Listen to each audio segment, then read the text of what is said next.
Welcome to the Vault Excel. Thank you for your time. This is a late morning commentary pertaining to day one of Sean Puffy Combs' federal trial. I want to give you a recap of yesterday's events. BBC is the source. Before I give you that main information, his children, family were in the courtroom. Um, we learned that when a certain person was testifying. There's only two people testified: ex-stripper Escort and an ex-hotel security person.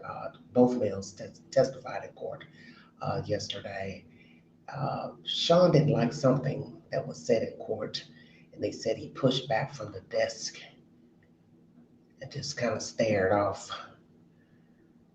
And it's probably because it was the truth, what was said. I believe it's from the stripper's testimony, if I'm not mistaken. Also, the escort testified about having sexual relations with Cassie, and that Sean was in the corner watching, masturbating, while he and Cassie were having sex. And they said that his children, girl children, left out of the courtroom while this man was testifying. So I'm sure listening to those type of details was a lot to listen to. And then looking at your father in that way, that he would allow another person to have sex with his then girlfriend and then sit there and watch and touch himself, that would be a lot to digest. Welcome to the Vault Excel. I'd like to donate to this great network, $BeganG 129 Cash App. Stickers and chats are welcome during the live stream. BBC is the source. Former hotel security guard and male stripper were the first two witnesses in the Sean Diddy Combs sex trafficking case as the trial got underway in earnest in New York. Some of this information is distressing. The security guard says he was investigating a woman in distress call when he discovered Combs with a devilish stare and the hip hop mogul's ex-girlfriend Cassie with a purple eye. Combs is charged with sex trafficking, racketeering, conspiracy, and transportation to engage in prostitution. Opening statements, the defense said Combs had been violent, but his relationships were consensual and part of a swingers lifestyle. The prosecution alleges Combs used violence and exerted power over Cassie and another woman to coerce them to participate in sex parties he called freak-offs. Combs has denied all charges. If found guilty, he could spend the rest of his life in prison. Hello, Penton. Thank you for joining me. Just to bring you the recap of the information.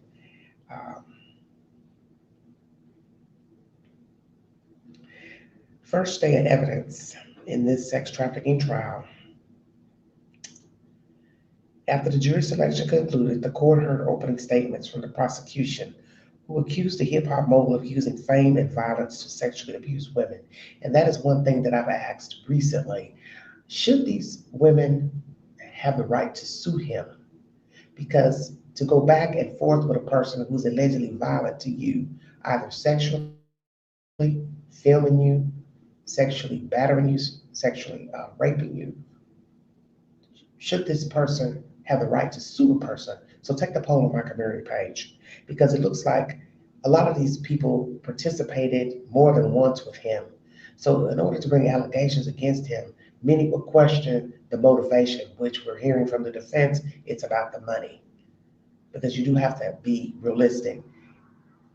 Yes, women and men are abused by their partners every day, but everybody does not have money, okay, to be sued for money. So Cassie was in a relationship with him at least 7 or 8 years on and off. Some would say, where's the responsibility on her part to keep going back and forth with this person? And then one day you wake up years later and sue this person. And we also learned that she didn't sue him for assaults, which we saw in that video, and some would question that as well. Why not? And I'm asking that. Why not? It's in a video. And also, where did the tape come from? Who had the tape? How did she get the tape? Did she have the tape? It's a lot of information. Okay. Following opening statements, the court heard from prosecutors' first witnesses, including a security guard from a hotel, where Mr. Combs is seen in a now viral video beating his ex-girlfriend in 2016. His testimony was followed by a man who said Mr. Combs abused his ex-girlfriend during paid sexual encounters with the couple. Prosecutors focused on two central victims in the case: Mr. Combs' former girlfriend, Cassandra Ventura, with another unnamed former girlfriend. Lawyers for Mr. Combs said the video was evidence of Mr. Combs' flawed character, but not a larger criminal enterprise. And that's been asked as well. Where are the other people in this indictment arrests? Because usually racketeering consists of more than one person, but so far Sean is the only person on trial. Why is that? Once again, it's going to continue today, Tuesday, day 2. So, Sakshi Venkatrama has been reporting from the court. We just spent all day in a packed overflow room at the New York courthouse hearing from the first witnesses in this trial. This case, of course, garnered a lot of attention. The court has dedicated 3 rooms for overflow filled with celebrities, Diddy's friends and family, journalists, and onlookers. The atmosphere still felt chaotic at times. Spectators were often loud, especially during testimony that included details about sexual encounters. But when the now infamous 2016 video of Diddy beating up Cassie in a California hotel was played, a complete hush fell over the proceedings. As outlined in their opening statements this morning, what the defense said at this point is that Combs did in fact hit his girlfriends, as jurors went on to see in that hotel video. But the defense also says that that's not what this trial is about, and that domestic abuse is not the same as sex trafficking. So basically, they're admitting, the defense, that yes, he's violent and he's known to hit his girlfriends, but that's not what the trial is about. It's still bad, him beating the girl up in a public place. Jeez. Okay. Today, Cassie will testify. Okay. And they said she is feeling ready. Once again, his children, family members were in court. And naturally, no cameras are in the courtroom. So they have an artist drawing, rendering other people in court, family members.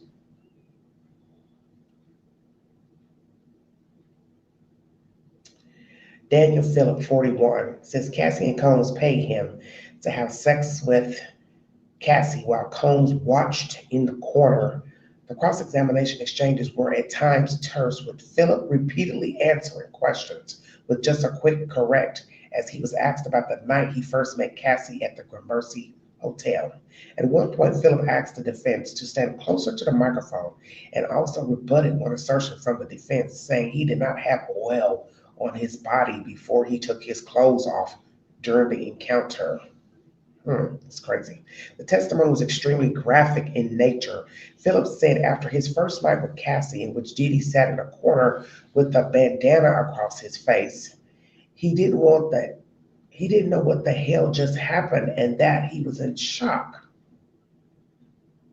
A bandana across his face. Why would he have a bandana across his face? That's very weird. On the witness stand, Phillip describes one freak-off session he attended when he says he heard what sounded like Cassie crying and being beaten in another room. Prosecutors asked Phillip why he didn't go to the police after overhearing such an incident. I was concerned for my life, he says, adding that he felt threatened because Combs had taken a photo of his driver's license. He tells the court he thought Combs might have an in with the police department, a comment which was then met with a swift objection from the defense.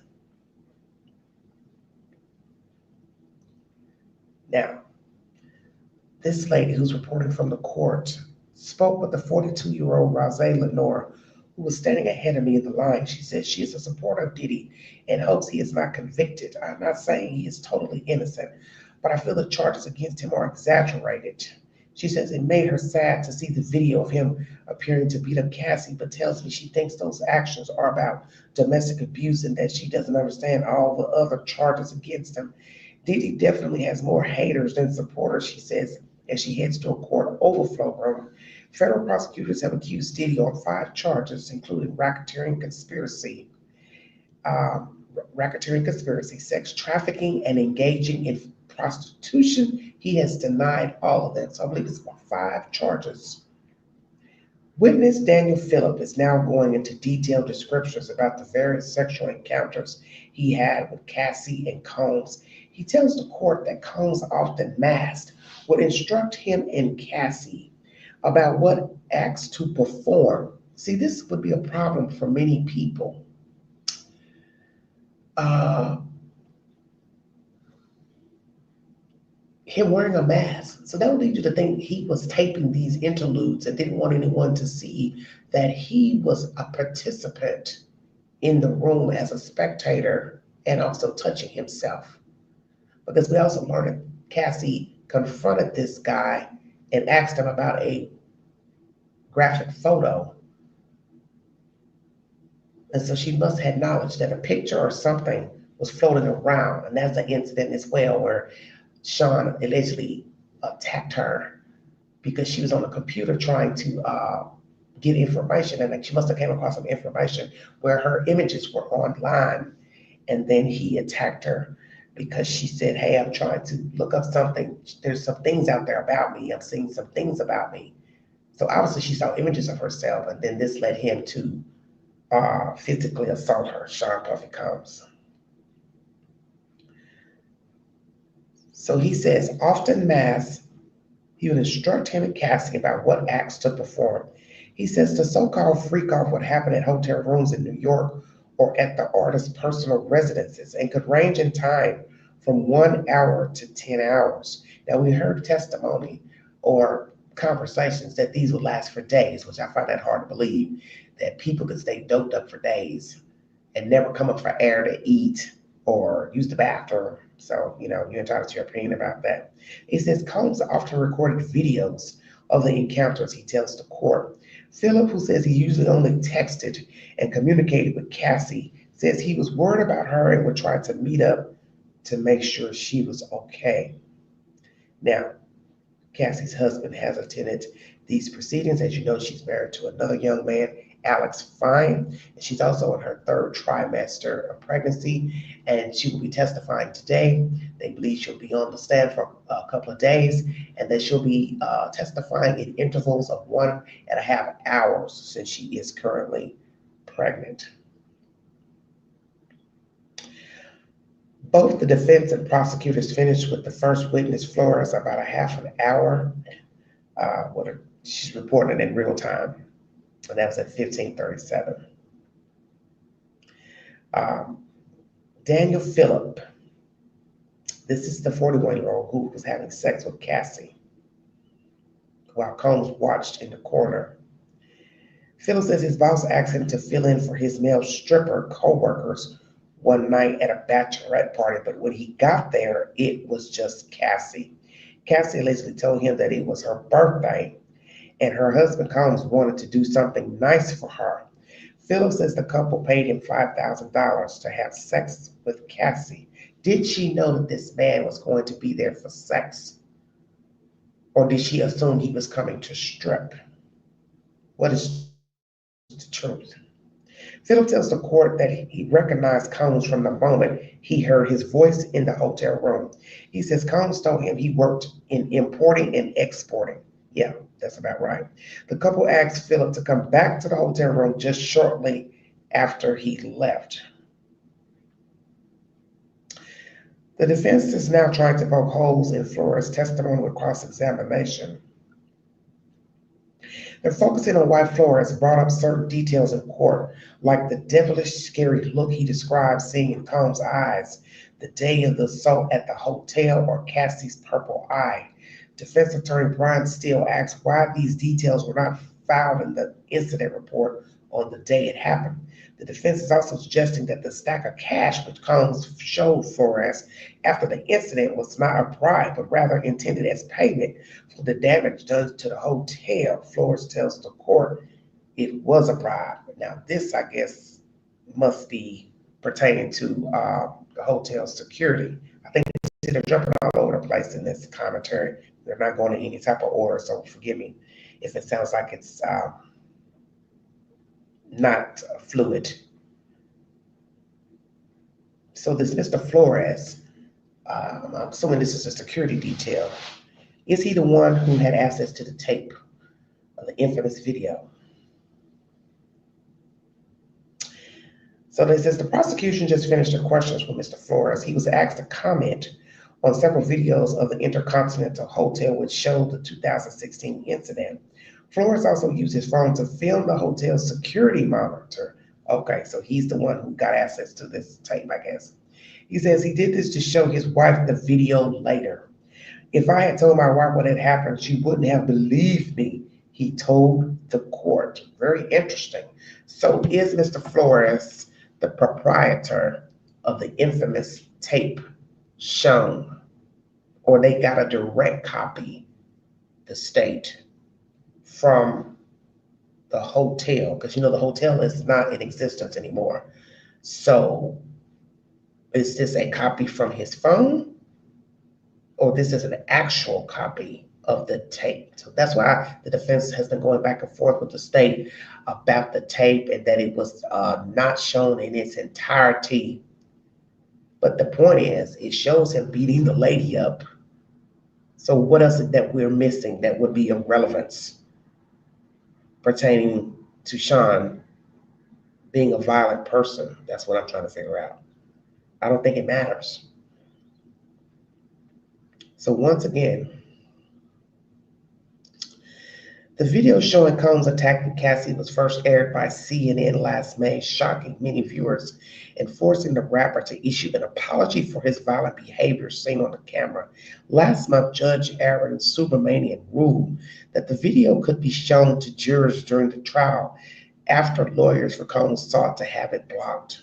Diddy's defense team argued that CNN had manipulated the footage, but the network denied that claim. Ultimately, the judge said that the defense team was unable to prove that the video presents an unfair prejudice to Mr. Combs. And CNN has said they did not doctor this video at all, that they got it in the form that it came, and they had not touched it, sped it up, slowed it down. Jurors also saw photos of the aftermath of the incident seen in the video, including a vase Flores said Combs smashed in the hotel hallway.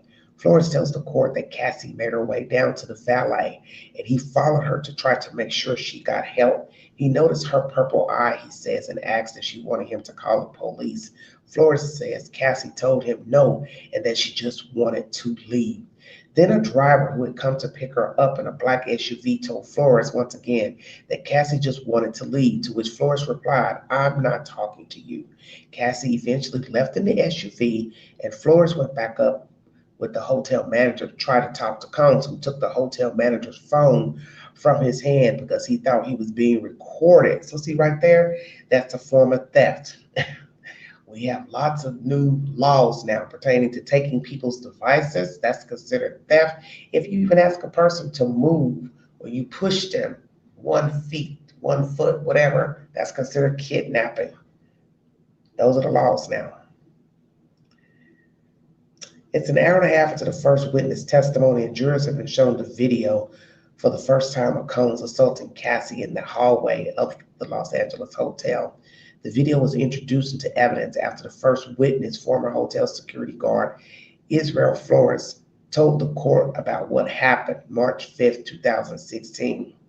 Flores was called up to help a woman in distress on the 6th floor, where he found Cassie sitting in the corner covering her face. Flores says Combs was slouched in a chair just wearing a towel with a devilish look on his face. Flores tells the court Cassie said she just wanted to leave, but Combs told her she couldn't go.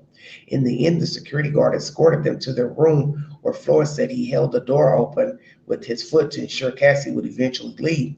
The video was played before the court, showing Combs beating and kicking Cassie in the hotel hallway. The video included a clip, possibly longer than what was seen in the CNN video, of Cassie making the phone call to security that Flores says alerted him to the incident.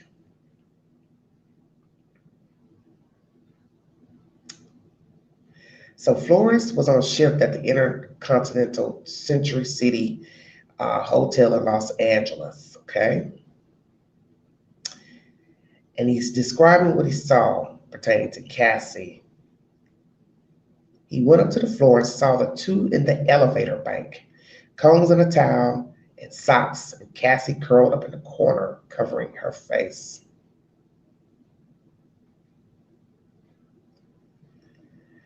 All right, now this video was mentioned by both prosecutors and the defense during opening statements and will be shown to the jury during this trial.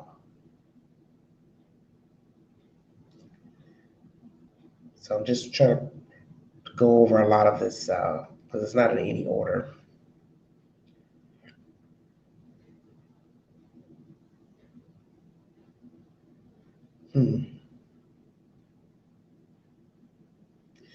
Well, BBC is the source. So he paid this stripper, start with him, Escort, money to have sex with her. So how many times did they have interludes? Because each article shows something different pertaining to court proceedings yesterday.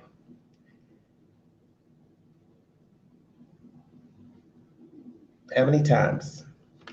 Sean covering his face. That's because he was filming. Where was the camera set up during these escapades? The fact that we learned that she got wind that her images were out here on the internet, and that led to him assaulting her because he got angry with her. It's disturbing. But as I said, did she deserve money? Take the polls on my community page, and I will go over those results before I end this live stream. Did she deserve money? Do any of these people deserve money? Except for those who were actually drugged and sexually assaulted. Those who were willing participants. Because that's what the defense is saying. He shouldn't be judged because he'd like to have sex with different people. That's their defense. He's not on trial for physical assault. He's on trial for conspiracy, racketeering, human trafficking. So some would say and argue, well, Cassie, you dated this man. You knew he was violent. You knew he liked drugs. He introduced you to drugs. You took the drugs willingly. You at some point learned he was filming you. You still dated him, had sex with him, had sex with other participants. So you have to ask yourself, when did he first introduce drugs to her? When did he first introduce filming to her? And when did he introduce other sexual partners to her? Because when you talk about 7 to 8 years, that's a long time. And I won't doubt that he introduced all those things to her probably shortly after dating her, getting to know her. Once he felt comfortable enough to introduce her to those things, it was her choice to either ride the ride or not participate. And that's why I was questioning. You go in a room, you think it's just you and him, and then poof, a guy shows up or a girl shows up, a lady. What does she do? What does she say? Hey, what's going on here? Did she say, hey, I'm not down with this? Did he then put his hands on her, beat her up, pull her hair? Because we get information also that he had dragged her by a hair one incident. It just seems really pathetic. It does, because you have to be the captain of your ship. So if you allow a person to degrade you, sexually assault you, beat you up, threaten you, and you go back, that is your choice. And in the real world, women don't have the luxury of suing men for any misdeeds because the average man doesn't have any money, such as Sean Puffy Combs. So that's why I asked that question on my community page. Should she or any other person receive monies for being assaulted or what they consider mistreatment by Sean Combs or any other man? Just asking. Cassie is supposed to take the stand today, Tuesday, day 2 of this trial. This is a federal trial, no cameras. And once again, his defense is saying this is his lifestyle. He was a swinger, but he's not on trial for physical assaults. So naturally, that's why they didn't want that video shown. And as I said, I just find it interesting that she filed a civil suit, and then poof, voila, this tape came up months later into the spring of 2024, released to the public, to CNN News. And then basically we learned that she's the proprietor of this indictment, and the state picked it up and they arrested him. And then some could ask that as well. Should he have even been arrested on the said allegations by Cassie Ventura and other participants? And we learned there's supposed to be actually 4, I believe, Jane Does testifying. But I got information that one of those women was not located a week ago, nor was her attorney. So I don't know if that lady is going to testify or not pertaining to the information about Sean. I guess we will see.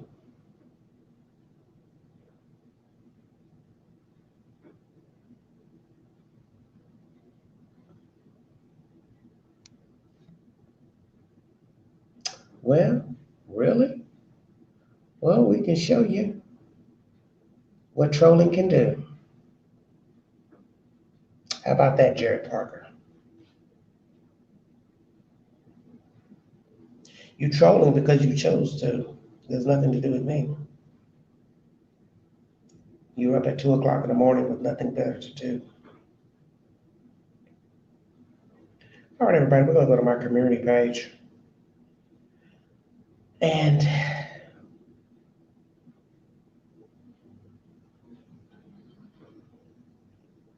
I asked you all several questions pertaining to Sean and the monies from the civil suits.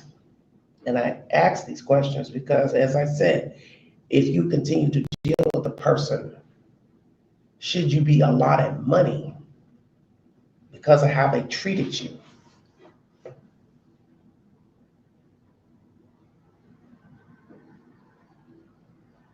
Well, I can't say she was drugged for 7 or 8 years. That won't make any sense. You're talking about dealing with a person.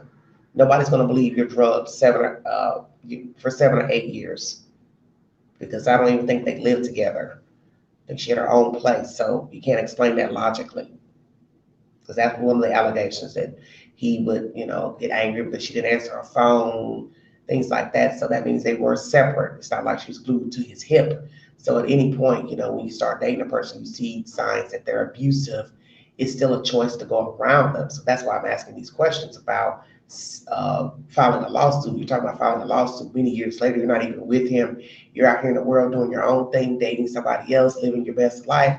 You're not even around him anymore. Should he have settled a suit? He settled the suit because he didn't want the allegations to come out naturally. And as I had always said, if they're not true, why pay? I wouldn't pay anybody, because that gives people the power to sue you. Anybody can just make up something about you and say, hey, I'm going to tell people you did this to me and did this, and then they put up a dollar amount. So that's why I said even paying opens Pandora's box for other people to sue you, whether the allegations are true or not. And in the end, it's up to the people to decide if they even want to believe the allegations or not. Everything's a choice. Should Puffy testify? 35 votes. 37 said yes, 11% said no, 9% not sure, 43% said they wouldn't recommend it. So more of you felt like it's not a good idea. So will he testify? Should anyone who willingly had sex with Puffy, rather he was violent or not, during the act, at some point, or worked for him and felt mistreatment, get money? So also this goes to the people saying they worked in a hostile environment with him. So see, once again, that's a choice as well. You're working for someone for 5 years, 2 years, 3, whether you're the housekeeper or for one of his companies. He's mistreating you. You don't like how you're treated. You quit. You move on in life. And then one day you look up and say, hey, I'm going to get a lawyer. I'm going to go sue this guy. Do you think it's right to sue the person because they mistreated you? Because as I said, in the real world, most of us don't have the luxury of suing people because they mistreated us, talked down to us, sabotage, because they don't have any money. You'd have to sue the corporation. So here are your answers. 21 people voted. No, 33%. Yes, 52%. Not sure, 14%. Cassie Ventura testifies this week in Puffy's trial. Did she deserve the money from him? 89% of you said yes. 5% of you said no. 5% of you said you're not sure. And 0% of you don't care. 19 votes. Also asked you questions pertaining to the Menendez brothers. Do you think Menendez brothers would commit violent offenses if released?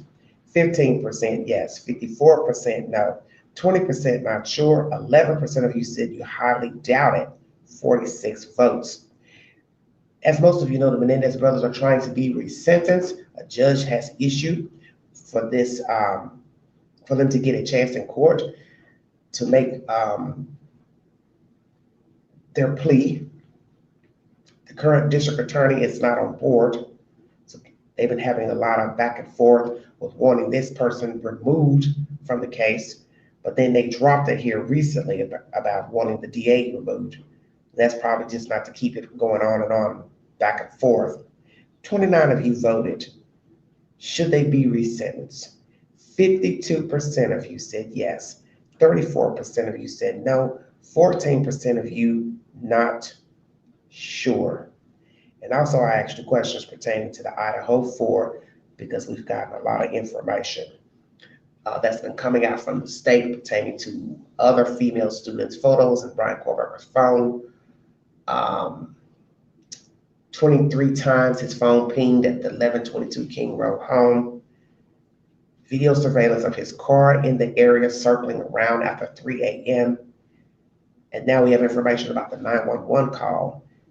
3 of the statements are going to be redacted in trial because the defense feels like it's hearsay. And that's of the friend, the female friend, who got on the phone to give her rendering of what was allegedly happening. So the defense feels like she didn't really know, she was just a bystander. So I asked you all, should those statements be omitted from the 911 call, the statements from the female friend who gets on the line with the dispatcher? Those comments she made will not be introduced into the trial. 27% of you said yes, it should be omitted. 46% of you said no. 4% of you said not sure. And then I also threw in an option, it won't matter. Other evidence will be of use. And 23% of you said it won't matter. Wow, wow, wow. Let's see if we can get a replay of court today.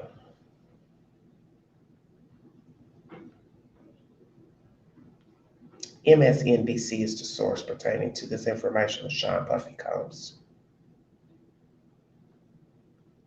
On the stand in the federal sex trafficking trial for Sean Diddy Combs in New York City after final jury selection and opening statements this morning. The prosecution portrayed the music mogul as the leader of a criminal conspiracy sex trafficking ring, while the defense rejected that, saying trying to turn Combs' consensual sexual relationships into sex trafficking, quote, will not work. Combs pled not guilty to charges of racketeering, conspiracy, sex trafficking, and transportation to engage in prostitution.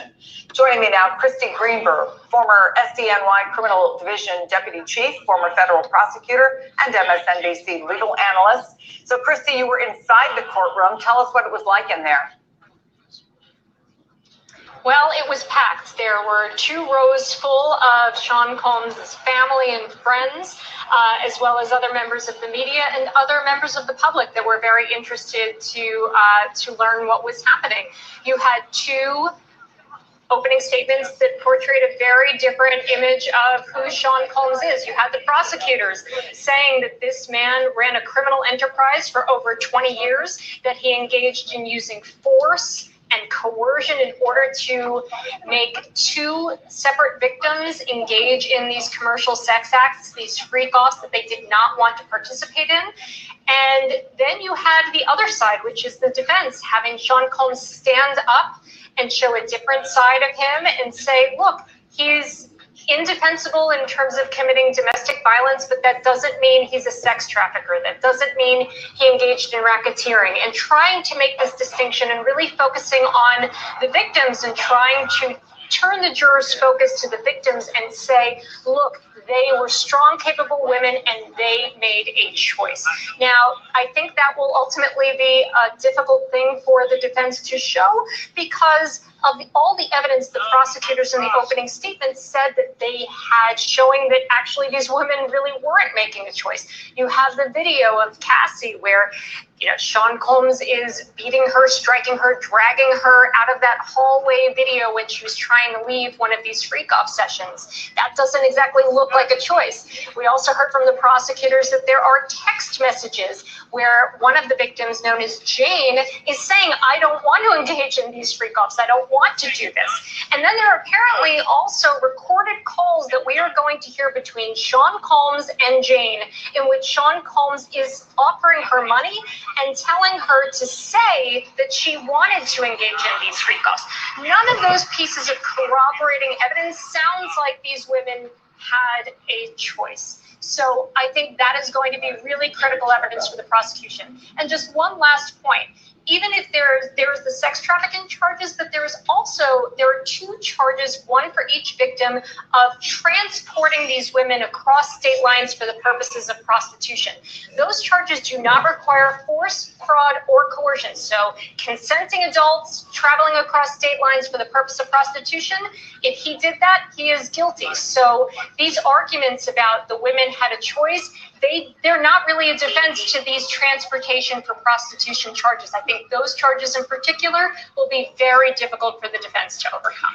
Let me ask you about the jury. As I understand, 8 men, 4 women, all from Manhattan, the Bronx, Westchester County, north of Manhattan. Includes everyone from an investment analyst, a physician's assistant, scientist, UN worker. I think several of them said that they've seen the video of Combs assaulting Cassie Ventura in an LA hotel. I'll stop right there. I'm going to read some of these positions of the jury members. So we have 8 men, 4 women. Don't know the races. I do believe there was an argument on the defense that they wanted more Black people on the jury. So I don't know if these 8 men or women are predominantly white. But I did hear that briefly last night in commentary. So we have an investment analyst, physician assistant, massage therapist, deli clerk, scientist, social worker, architect, and UN worker as the 8 men and 4 women on the jury. They're all residents of Manhattan, the Bronx, and Westchester, New York. Several said they had seen the CNN Ventura LA hotel video. There are alternates of 4 men and 2 women. Very interesting.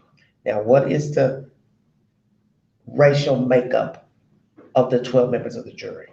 Hallway. I wonder what your thoughts are on this jury and its makeup. Well, as you said, more men than women. That's generally not what you'd want to see when you're prosecuting sex trafficking cases. You'd like to see more women on that jury. It is a very, very diverse jury, and both in their backgrounds, in their jobs, in their educational backgrounds. So bringing a lot of different experiences. But yes, they've all seen a very critical piece of evidence for the most part, and the defense acknowledged that in the opening, that yes, many of you have seen this video, and please keep an open mind and please try to separate what you've seen before coming into this courtroom from what you're going to see in the courtroom. That is remarkable composure, can I just say, with all of those emergency vehicles going behind you. Christy Greenberg, lawyer and reporter extraordinaire, thank you so much. I know you'll keep us posted as this trial goes on. All right. MSNBC is the source of that information. 8 men, 4 women. You're talking about a man's life in jeopardy. And yes, it will be the assumption that with more men on the jury, they may find this hideous. He's going down for liking sex with other people, filming the sex, but he's still committing crimes as far as the filming. If he drugged any of the participants, that's a crime. Now you hear this lady speaking about the human trafficking, going over state lines, that's against the law to engage in prostitution. Okay, but see where I have the problem is, how many people dealt with him on this type of level, such as escorts, strippers, whomever who engaged in sex with Sean? They've done this more than once, then they know what to expect. So would that, how could that be considered, you know what I'm saying? I guess a crime. But if you're paying someone, the law says you're not supposed to pay a person for sex, so that is a crime. Somebody need to retract that statement. But with the women, let's say girlfriend, associate, woman he picked up, whatever, it's got to be about proof. I had no idea that he was going to take me to New York, New Jersey, wherever, and that he was going to, one, pimp me out, have other people come in, pay those people. You got to prove that. They had no knowledge. Any woman or man that he invited to his home or hotel for drinks, anything pertaining to entertainment, to talk business, they were misled and had no knowledge that there will be other parties there who were paid sex workers. And the defense is saying that anybody that dealt with Sean, obviously, they were willing participants. They knew what he was into, what he was down with. And I'm not going to say that for everybody that dealt with Sean, okay? Because we do have allegations that he sexually assaulted children. So you can't count children in this situation. But if a person invites you to your house, to their house, and say, hey, I need you to come over, let's have a few drinks, watch a movie, whatever. If you don't know them, you don't know that they intend to put something in your drink, film you, and invite others over to have sex with you and or gang rape you. You wouldn't know that if you've never dealt with the person. So I can't say every person that ever dealt with him on a sexual level that's an adult had knowledge they were going to be, one, sexually assaulted, drugged, and or filmed. There's no way we could possibly know that. But if you're talking about the sex workers themselves, that's their business. That's their business. Okay? That's not to say they can't be violated when they get to the place just because they're having willing sex. That's the assumption. Oh, or they're going there to have sex, but it doesn't mean Sean never abused any of them. Grabbed them by the hair or forced them to go do something, manhandled them to perform an act the way he wanted, don't know. But I'm not going to say that every person that dealt with him originally, let's say first time meeting him, and he invited them over, I can't say, yeah, they knew what he was down with and what he liked to do and didn't do. But as for Cassie, I do have a problem with her going back and forth with him, because at some point in her relationship, she knew his temperament. She knew he angered easily. She knew he was violent with his tongue, violent with his hands.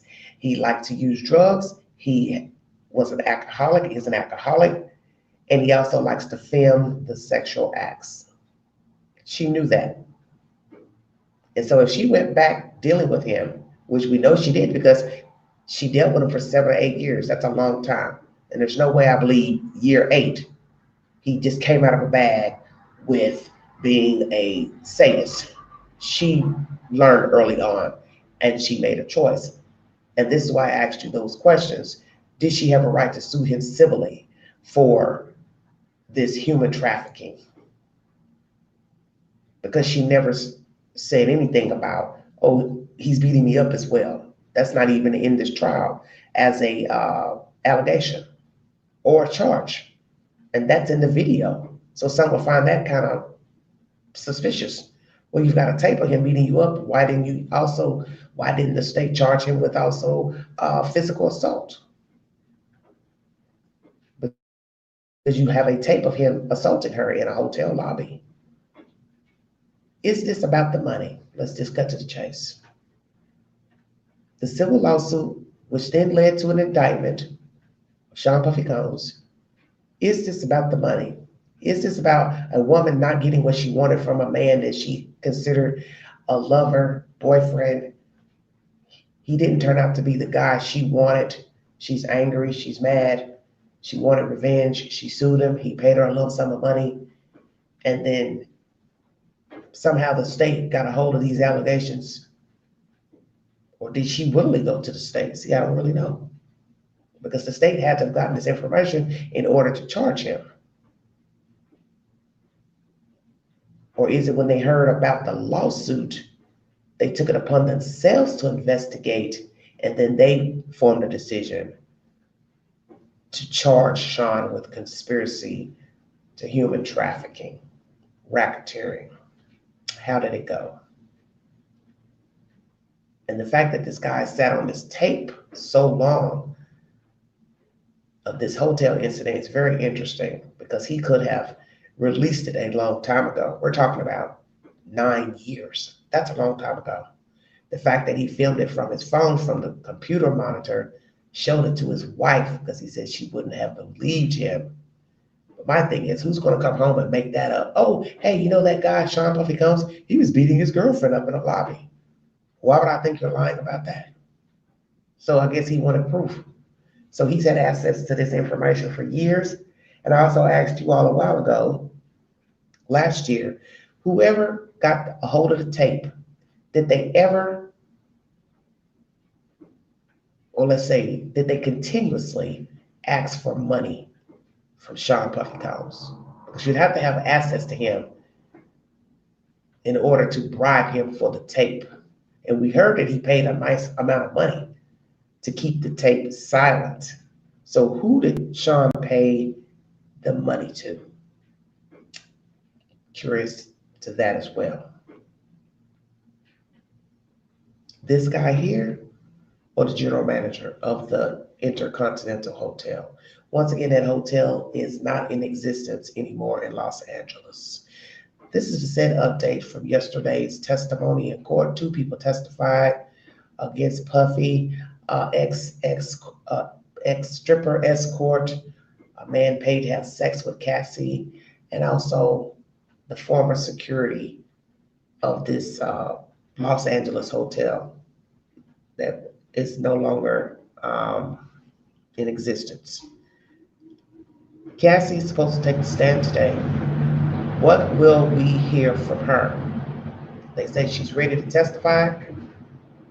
And imagine him sitting there in the courtroom, family members, everyone, supporters, jury members, watching this pregnant lady sit up on the stand who had this tumultuous relationship with this entertainer. He's gonna feel some type of way. But I heard just a little while ago that they said while the 2 people were testifying, defense, state, giving their opening statements, he was just bland in court. The only time he showed any emotion was when he looked back at his family members, blowing a kiss to the girl children, family, supporters, but that was it. When it came to whatever was being said about him in court, they said he showed no emotion. That's interesting. They said he nodded a few times, according to whatever his defense team was saying, I guess in agreement, and possibly shaking his head no to things that were not true said about him. Wow, wow, wow. Very interesting. Very, very interesting. Well, we know that no one deserves to be abused. That's not what I'm talking about. I'm talking about you dating someone that you realize is mistreating you. Because in the end, to some people, it appears to be about money. Because let's be truthful, people are abused every day and they are not sued civilly. They're not sued criminally. Sometimes it goes to court, it's thrown out. There's a reduced charge. The person may take a plea or a diversion, but they're not sued, okay? They're not sued. Because that's the point. The average person does not have money to be sued. So people don't sue them. And that's why a lot of people feel like this is about the money, and that's what the defense is saying. That this is about the money. That's why I asked you all.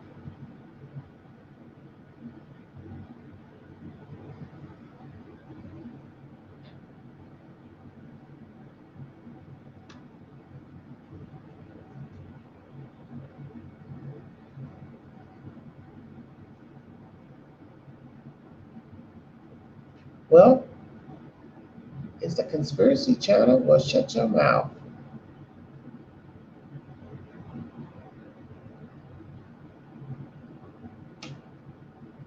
Why do you keep coming in this commentary?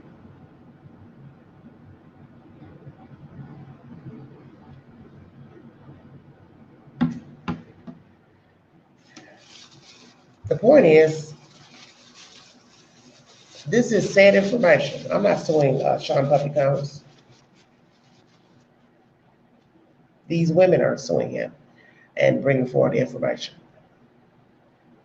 Don't get mad if you don't like the information. It is what it is.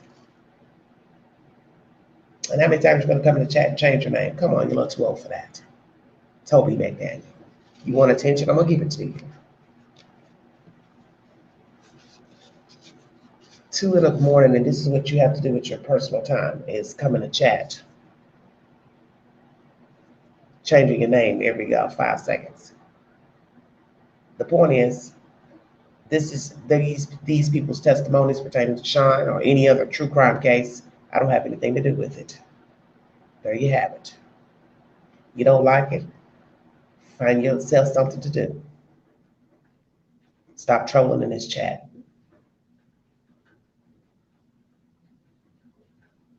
Too old for that. But this is what happens, everybody, when you talk about true crime. There's always somebody that has something to say, which shows you what the world is made of. That these people are eerily similar to the people we're talking about.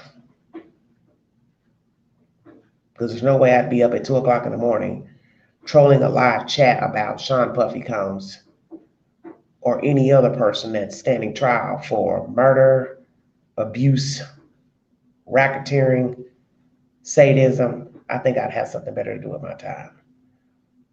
But that's why I always say that a lot of people who watch true crime and those who love to comment on social media and hide behind their computer and phone, they are just like the people we're talking about. Isn't that right, Mr. McDaniel? Of course. Like, share, subscribe, drop your comments below this video. Take the polls on my community page. Also follow me on the Newsbreak app where I give similar commentary. And if you'd like to donate to this great network, $ the Angie 129 Cash App. Stickers and chats are always welcome during the live stream. I will be back later tonight to bring you a recap of day 2. Once again, 8 men, 4 women are on the jury. I do not know the racial makeup of the participants on the jury panel, but when I get that information, I will bring it to you. And once again, will it matter? More women, they'll let him go, or more women say, hey, he's a sadist. More men, they will agree with the defendant. I've been in this position before. I've been accused. I've got similar ways. I don't think I should be sued or be tried, be indicted for said crimes. Will it matter? Will this man be found not guilty because he has more men on the jury? A lot to ponder. How many more people are going to testify? And once again, one of the Jane Does, they were looking for her. They had not heard from her and her attorney. She is one of the witnesses out of the 4 that's supposed to testify against Sean Puffy Combs. Will she testify? We will see. You all have a wonderful week. God bless you. You have been listening to the Vault XL. Thank you.